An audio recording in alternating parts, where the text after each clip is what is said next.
미국과 중국, 이 두 거인이 맞붙은 관세 전쟁, 이거 그냥 신문 기사 속 이야기가 아니죠. 어쩌면 우리 지갑 사정과도 직결된 문제일 수 있거든요.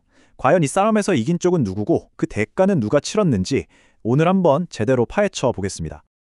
그래서 누가 이겼을까요? 이게 바로 오늘 우리가 파헤쳐볼 핵심 질문입니다. 관세라는 무기가 과연 처음 의도대로 작동했을까요? 그리고 이 복잡한 경제전쟁이 결국 기업이나 정부, 그리고 바로 우리 같은 평범한 사람들에게는 어떤 영향을 미쳤는지 그 속사정을 한번 들여다보겠습니다. 자, 시작하기 전에 관세가 뭔지부터 간단히 짚고 갈게요. 어렵게 생각할 것 없어요. 그냥 다른 나라에서 들어오는 물건에 붙이는 세금, 일종의 수입세라고 보시면 돼요.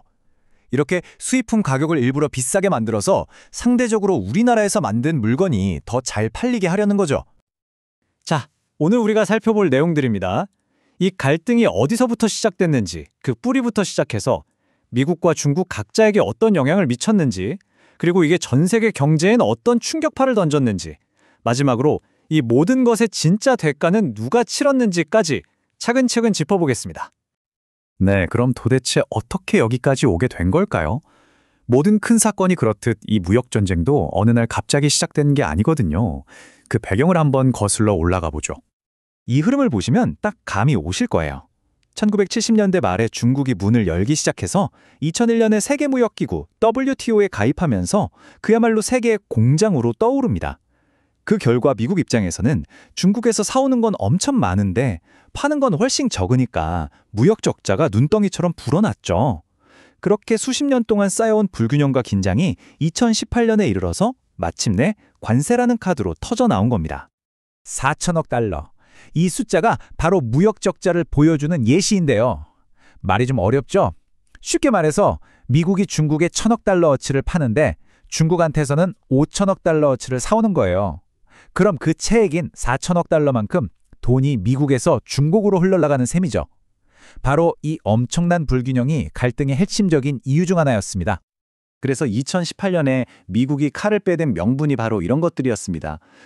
지식재산권을 훔쳐간다거나 미국 기업들한테 기술을 강제로 넘기라고 요구한다거나 또 중국 정부가 자국 기업에만 막대한 보조금을 줘서 불공정한 게임을 하고 있다는 거였죠.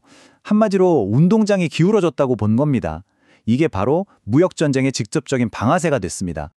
자, 그럼 미국 산업을 지키겠다고 높이 쌓아올린 이 관세 장벽이 정작 미국 내부에서는 어떤 결과를 낳았을까요?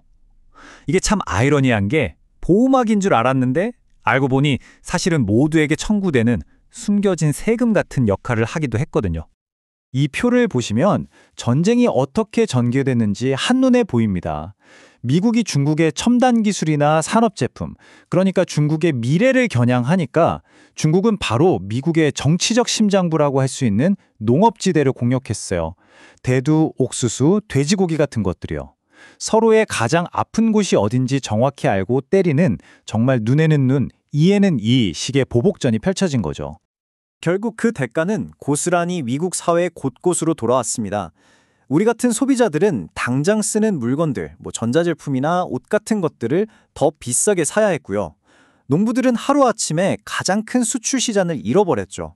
수입 부품을 쓰는 중소기업들은 비용 압박에 시달렸고요. 그리고 결국 피해 입은 농가를 돕기 위해 들어간 막대한 정부 보조금은 바로 세금을 내는 모든 사람들의 주머니에서 나온 돈이었습니다. 원래 목표 중 하나는 중국에 있던 공장들을 다시 미국으로 불러들이는 거였잖아요. 근데 현실은 달랐어요. 기업들은 훨씬 더 계산적으로 움직였습니다. 굳이 인건비 비싼 미국으로 돌아오기보다는 관세를 피할 수 있는 베트남이나 멕시코, 인도 같은 다른 나라로 공장을 옮겨버린 거죠. 결국 일자리는 미국으로 돌아오지 않고 공급망만 다른 나라로 이전하는 결과가 나타난 겁니다. 자, 그럼 이런 엄청난 압박을 받은 중국은 어떻게 했을까요? 그냥 가만히 맞고만 있었을까요? 천만에요. 중국은 이 위기를 오히려 자신들의 경제 체질을 완전히 바꾸는 기회로 삼으려고 했습니다. 아주 거대한 전략적 변화를 시작한 거죠. 그 전략의 핵심 중 하나가 바로 시장 다각화입니다. 우리 계란을 한 바구니에 담지 말라는 말 많이 하잖아요? 딱 그거예요. 미국이라는 너무 큰 시장 하나에만 의존하는 게 얼마나 위험한지 깨달은 거죠. 그래서 아시아, 아프리카, 남무 등 다른 나라들과의 교역을 대폭 늘리면서 새로운 돌파구를 찾기 시작했습니다. 이건 정말 극적인 변화를 보여주는데요. 예전에는 그냥 값싼 물건 만들어서 수출하는 세계의 공장이었다면 이제는 그게 아니라는 거죠. 거대한 내수 시장을 키우고 인공지능이나 전기차 같은 첨단 기술에서 누구에게도 의존하지 않는 기술 강국이 되겠다는 목표를 세운 겁니다. 어떻게 보면 미국의 압박이 오히려 중국의 이런 변화를 더 빠르게 만든 촉매제 역할을 한 셈입니다. 이 말이 딱 맞는 것 같아요.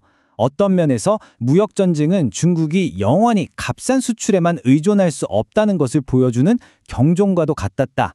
그러니까 외부의 충격이 오히려 내부적으로 경제 체질을 바꾸고 혁신으로 나아가게끔 등을 떠민 셈이 된 거죠. 자, 이제 시야를 좀 더 넓혀보죠.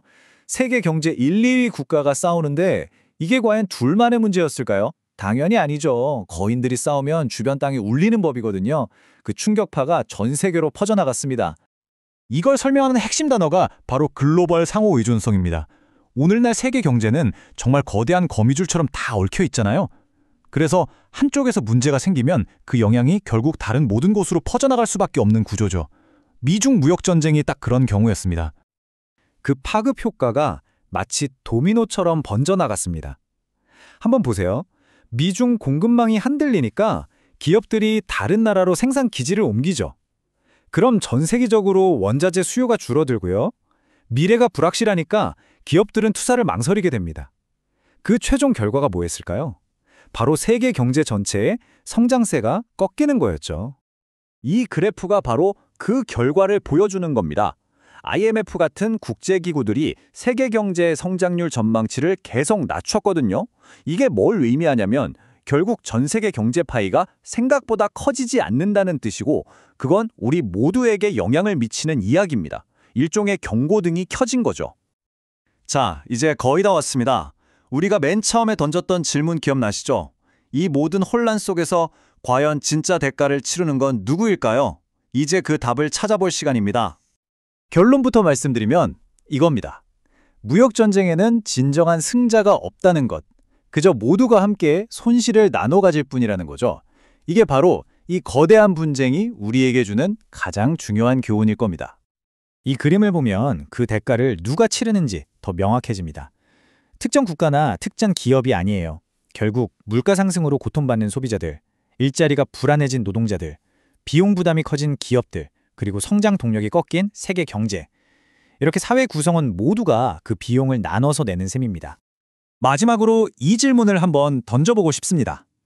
이렇게 모든 것이 서로 얽혀있는 세상에서 과연 한쪽이 이기고 다른 쪽은 지는 식의 게임이 가능할까요? 어쩌면 대립이 아니라 협력이야말로 모두가 함께 이길 수 있는 유일한 방법은 아닐까요? 이 질문에 대한 답은 아마 앞으로 우리가 함께 만들어가야 할 미래에 달려 있을 겁니다.